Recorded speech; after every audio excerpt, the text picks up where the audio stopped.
পাথারকান্দি নালুগাঁও সংঘটিত মোরাল পুলিশিংয়ের ঘটনায় ৭ দিনের মাথায় পাথারকান্দি থানায় নিজ থেকে আত্মসমর্পণ করল বিক্রম সিনহা নামের অন্যতম এক অভিযুক্ত।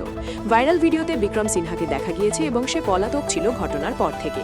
শান্তি সম্প্রীতি বজায় রাখতে গ্রামের মানুষ তাকে আত্মসমর্পণ করতে বাধ্য করেন।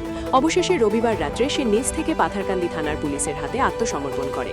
ধৃত বিক্রমের বাড়ি নালুগাঁও গ্রামে। রাতে তাকে থানায় আটকে রেখে টানা জেরা করে পুলিশ। সোমবার ধৃত বিক্রম সিনহাকে পাথারকান্দি থানার পুলিশ আইনি প্রক্রিয়া সুপর্দ করে শ্রীভূমি জেলা সিজিএম আদালতে সোপর্দ করা হলে আদালতের নির্দেশে তারও ঠাঁই হয় জেল হাজতে। উল্লেখ্য, গত ১ জুন রাত্রে নালুগাঁওয়ে সংঘটিত মোরাল পুলিশিং কাণ্ডে ইতিমধ্যে মোট ৫ জনকে আটক করতে সক্ষম হয়েছে প্রশাসন। সম্পর্কে সমজেলা এসপি অনির্বাণ শর্মা জানান যে সোমবার পর্যন্ত এ ঘটনায় মোট ৫ জন ধরা পড়েছে।